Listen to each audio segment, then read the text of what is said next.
back. It has been a really, really long time.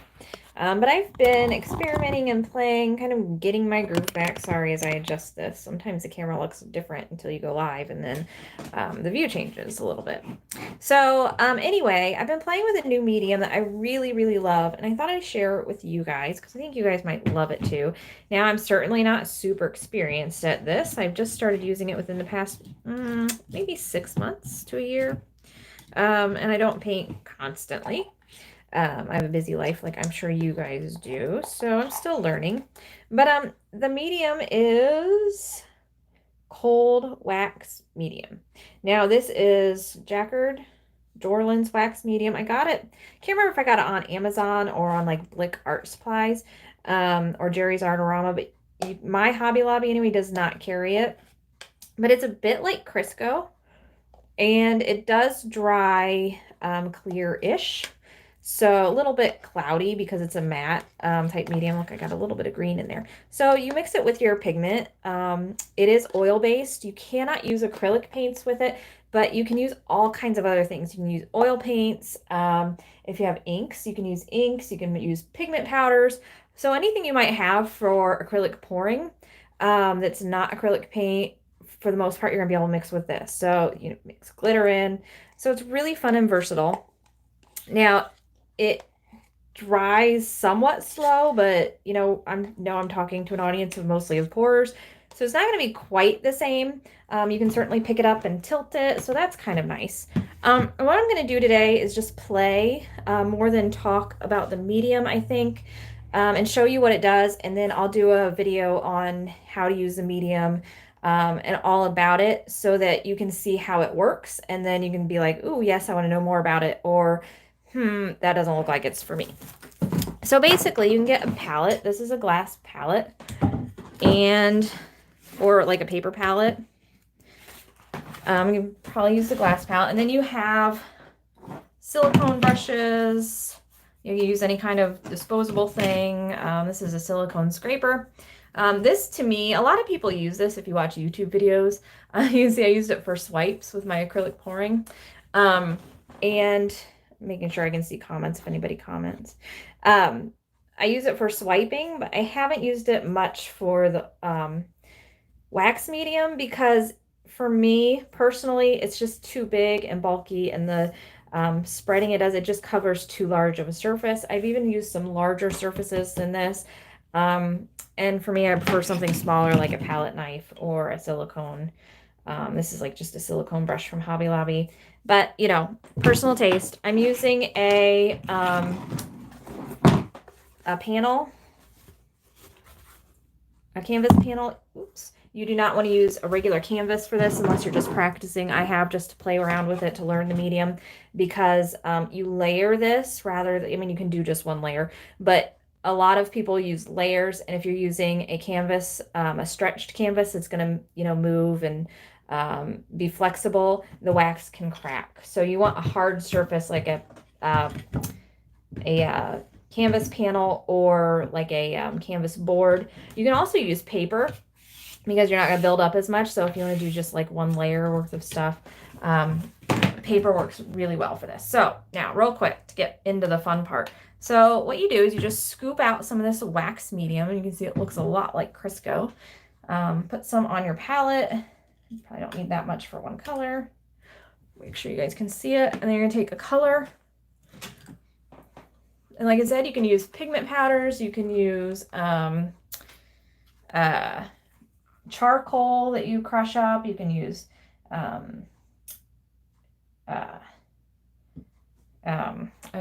pastels, pan pastels. And then you're just going to smush it together. I have to get my paper towels here. Now, because it's oil, it's not going to clean up with water. So you need like any kind of cooking oil or mineral oil or baby oil that you have around. Will clean off any surfaces with this on it. Okay. So there's a color. Let's just do two colors so we can at least see. Let's just do that color, and I have some white here. And a good rule, if you're the starting is maybe 50-50. There was a little oil on top of that oil paint. I have a little less than that here, but oh, maybe not.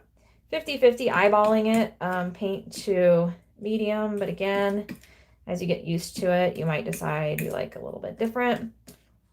But you can see how textured it is and how it holds its shape. So you can do some really fun things with it. You can create texture.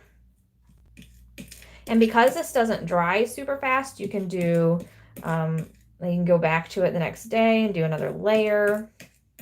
You can let it dry and then do another layer. I'm going to show you real quick. I know I said I was just going to play, but I do want to show you. I have a canvas here that I was just practicing and playing on to see how it worked. Let me find it. So ignore what it looks like and just, I was just playing with layers. I think you can see the texture. I hope you can see. Can you see the texture here? And this part probably was 2 weeks ago. I'm not sure I'm picking up a little bit of color, but it's dry mostly to the touch. And then this blue I put on over top and then scraped it off, and you can see the colors underneath it show. You can blend colors, like this is where I was practicing and seeing about blending. If you put them on at the same time. There's where I put a wet on dry.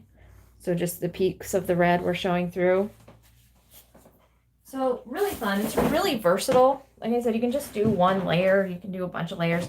So what I'm going to do is just kind of play with this so you can get an idea of how it works. So let me pick up some of this. Oop, is that a sticker? Paint. What is this color? This is light graphite. And, like I said, the texture that you put on will stay there. So if you like a little bit of texture, you can thin this down with Galkid. Gamlin makes a Galkid that will mix with this to thin it down if you want to do more painting type styles. Let's grab some white here. And we're just going to mix and see it'll blend.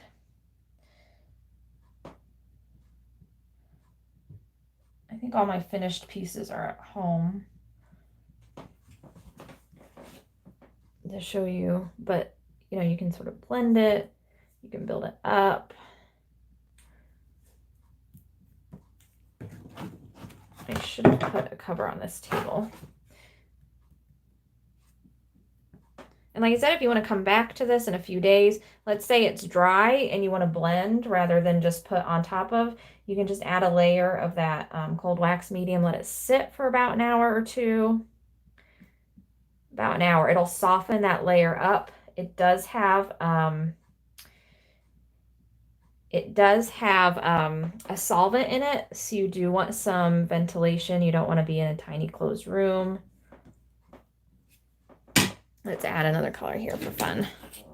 So this is, let's do a pigment powder just to see. So this is, I'm going to be really careful so I don't breathe any of this in. This is Pearl X Green Purple. So let me get a clean tool. Oh, sorry, or a paper towel will work. The nice thing is you can sort of take your time at this, whereas pouring, the thing I love about pouring is the surprise, and you never know what you're going to get, and you're going to pour. And this you can kind of build and play and have a plan. Okay, so let's put some of this on here, and probably not that much on here. And it doesn't use as much paint, which is kind of nice. All right, now my pigment powder, carefully. I love this purple, what is it, green purple powder. I used it in pours. It's so pretty. All right, so we're going to see how well it mixes with this. I don't want to lose any of that powder all over the room though. Okay. So you're going to scrape and smoosh. Scrape and smoosh.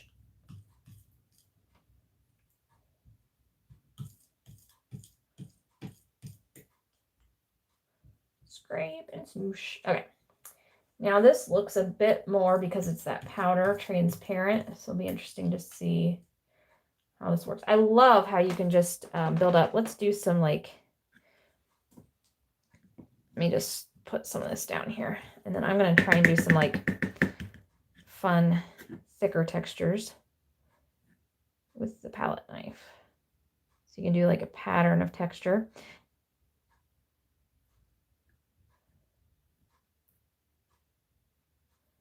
And it will hold that texture. So if you want to do like an ocean pour and do some waves, you can build up some wave texture. You can rub something over top of it and build up texture.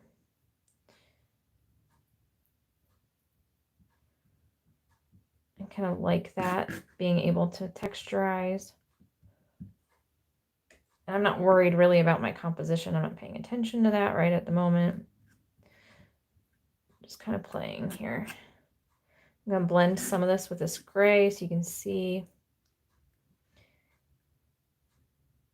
how well it blends. Let's push some of this off.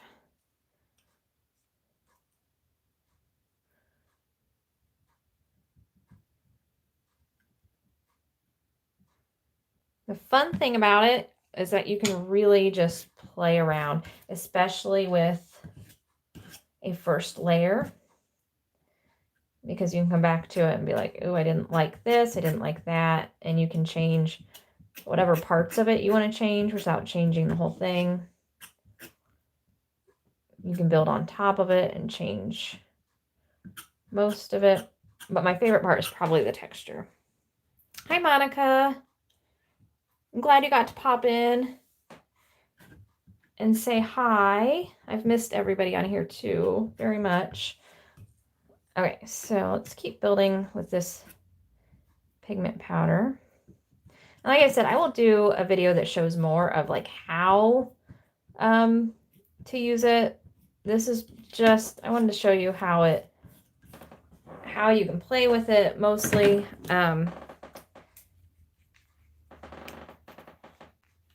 Because the ifs, ands, and buts of how you use it are only important if you want to try it, right? And if you just want to see if you are interested in trying it, sometimes watching somebody play around with it is better. I also have these little silicone tools I'll show you. Oops. Okay, so let's put this on the palette. I'll probably mix some more white here in a bit and do this cool gray. Let's see if this is too close to that other color. I might use something else. Oh, I got this out. Let me try this one. I forgot. I just took the lid off. My gracious. That was like 30 seconds ago. All right. It's an interesting color. The name of this color makes me laugh. It is Green Bean Gray. Now, I want to know who looks at a color and sees the name. Is that going to focus? Green Bean Gray. So I have to have that color. Can't tell you how many times I wish I had the paint color Green Bean Gray. Ah, it just tickles me. It is a nice neutral color, so it is lovely to work with, but the name just cracks me up. Okay, I'm definitely using less paint than cold wax here. It really is a pretty neutral green. All right. Smoosh some of that off. And they do have plastic palette knives that you can get if you're just kind of playing around. Although palette knives really aren't very expensive. All right. Look at that texture. All right, just keep playing. Like I said, the goal today is not to get a painting that looks finished. I just want to show you kind of how fun this is. And really what you need to get started is just the cold wax medium and something to pigment it with. And that's it. Let's pull some of this down into this green. I love, love, love this texture. My favorite part. I can just play with the texture.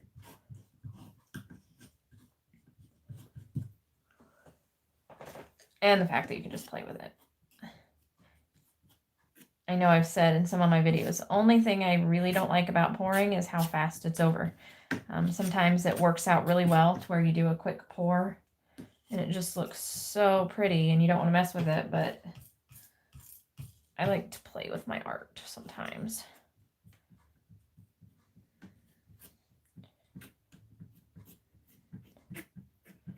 Okay.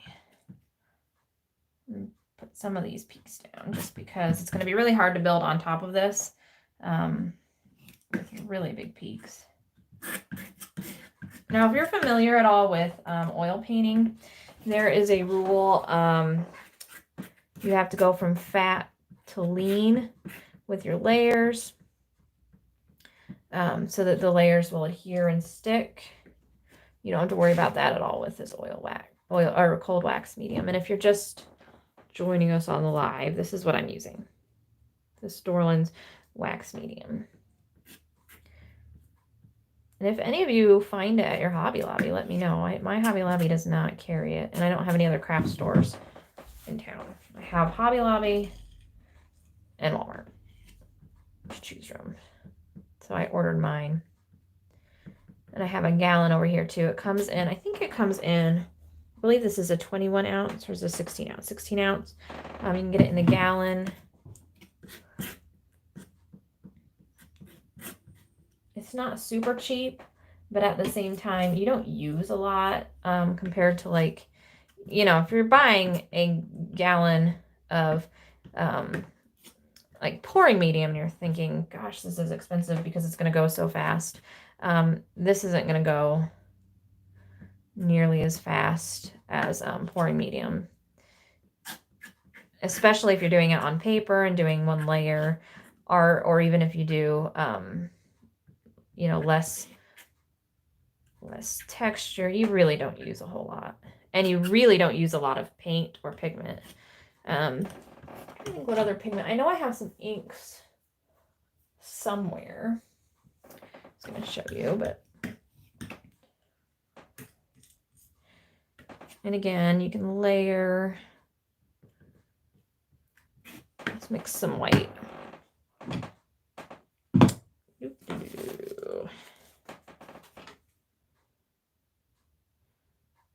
Sure, try not to get any pigment in my clean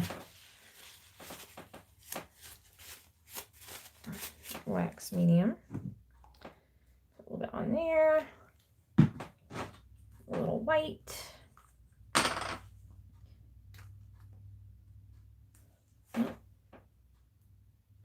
There we go.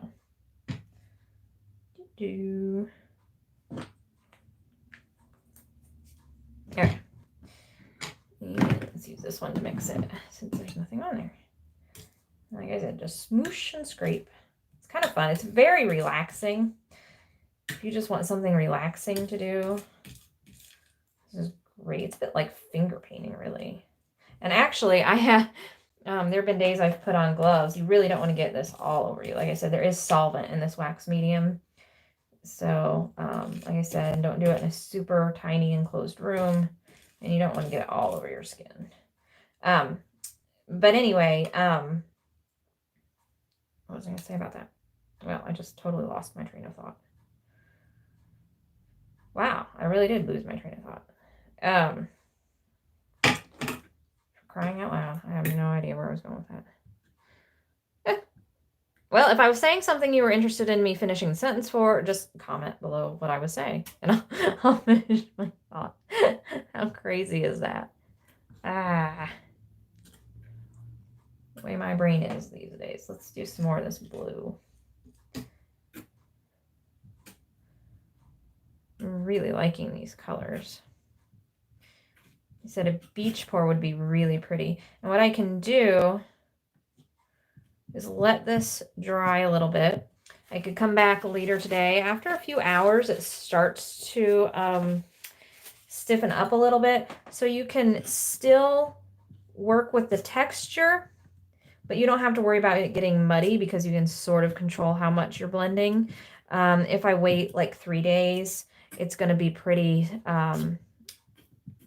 hard, and I can put another layer on without affecting the bottom layer if I want to do that. So really, it's just up to you when you layer. you know, how you want that to work.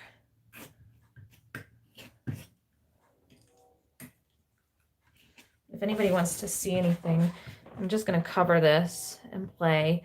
And then I'll film when I come back to it and see where I go with it next. Oh, I was going to show you these little tools real quick.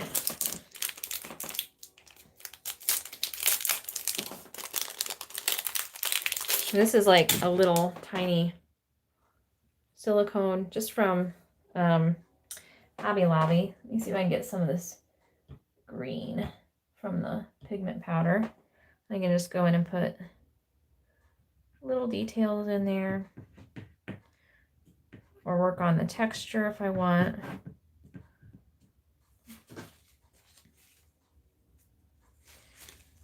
I'm going to put like a little texture in here.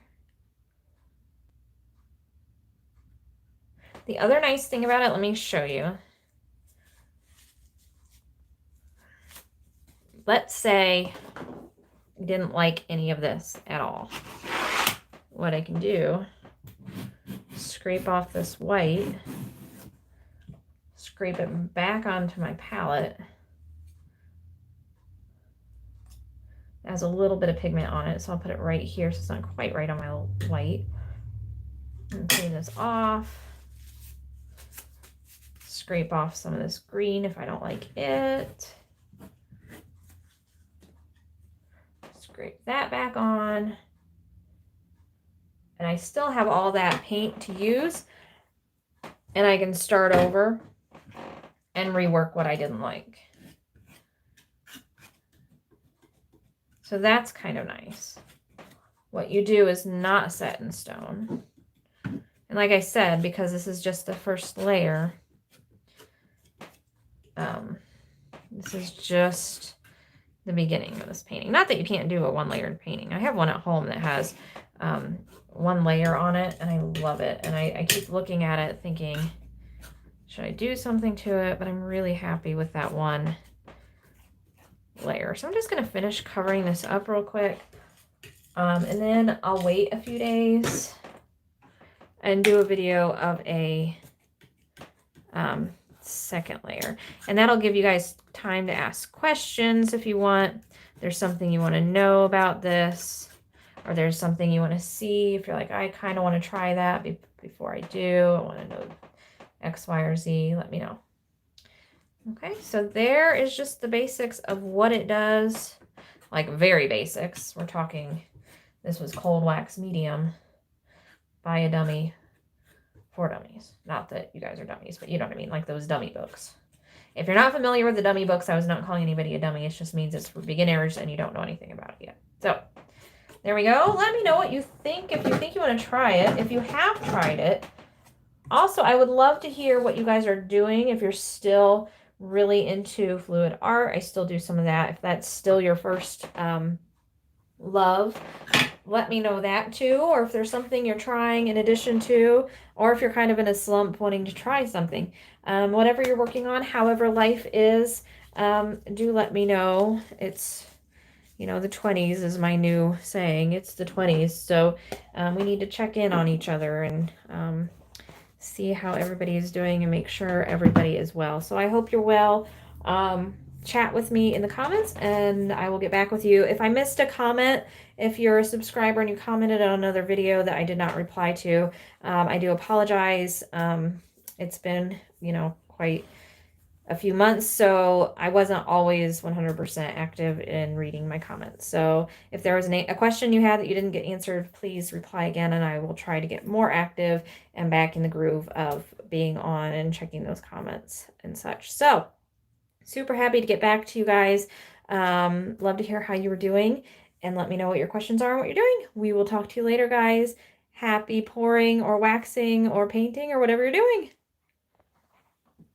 If I can figure out how to turn this off, that'll be our next step.